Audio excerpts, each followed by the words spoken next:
The sun rose gently over the rolling hills of the Dartford Railway, casting a golden glow over the bustling tracks where steam engines began their day. Inside the cozy sheds, a bright and excited small engine named Cocky was already wide awake, ready to start the morning with a whistle. He puffed over to Romy, a cautious blue steam engine who was still lost in dreams. Cocky gave a loud toot to wake his friend. Romy opened one eye, let out a long, groggy yawn, and blinked at the bright world. He wasn't quite ready for the day's excitement yet. Suddenly, the manager arrived, looking very important in his tall top hat. He had a big announcement for all the engines in the yard. He announced that tonight there would be a grand fireworks display to celebrate the railway's anniversary. Everyone cheered except for Romy. Romy's boiler went cold. To him, fireworks weren't beautiful.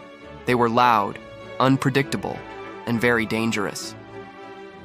He whispered his fears to himself. Later that day, Romy was working at the station. Tina, a cheerful engine, was jumping on her springs with pure joy about the event. Suddenly, a blur of blue and red streaked past them.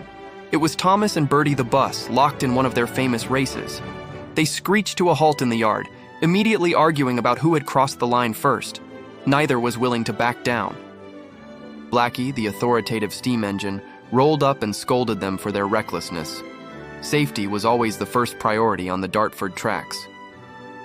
As evening fell, the sky turned a deep purple. Romy wanted to warn Thomas about the dangers of the upcoming display, but Thomas was exhausted. Before Romy could say a word, Thomas let out a deep sigh and fell fast asleep, leaving Romy alone with his swirling thoughts of worry. The next morning, the manager gave out the most important task. Thomas and Romy were to collect the fireworks from the harbor. Romy protested immediately, but Thomas just laughed. He thought Romy was being silly and far too cautious for a brave steam engine. They argued loudly in the yard. Cross and determined to prove his bravery, Thomas puffed away before the final checks were even finished. As Romy looked at the remaining cars, his heart stopped. Thomas had coupled up to the wrong train. It was a cargo of highly dangerous TNT. Without a second thought, Romy surged forward. He forgot his fear of noise and danger. He only knew he had to save his friend. Romy raced down the main line, his pistons pounding like a heartbeat.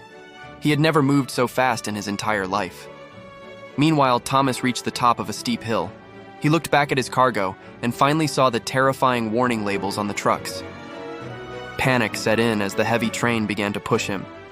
He was starting to coast down the other side, faster and faster, completely out of control. Romy saw the runaway train in the distance. He knew this was the moment. He pushed himself to the absolute limit to close the gap.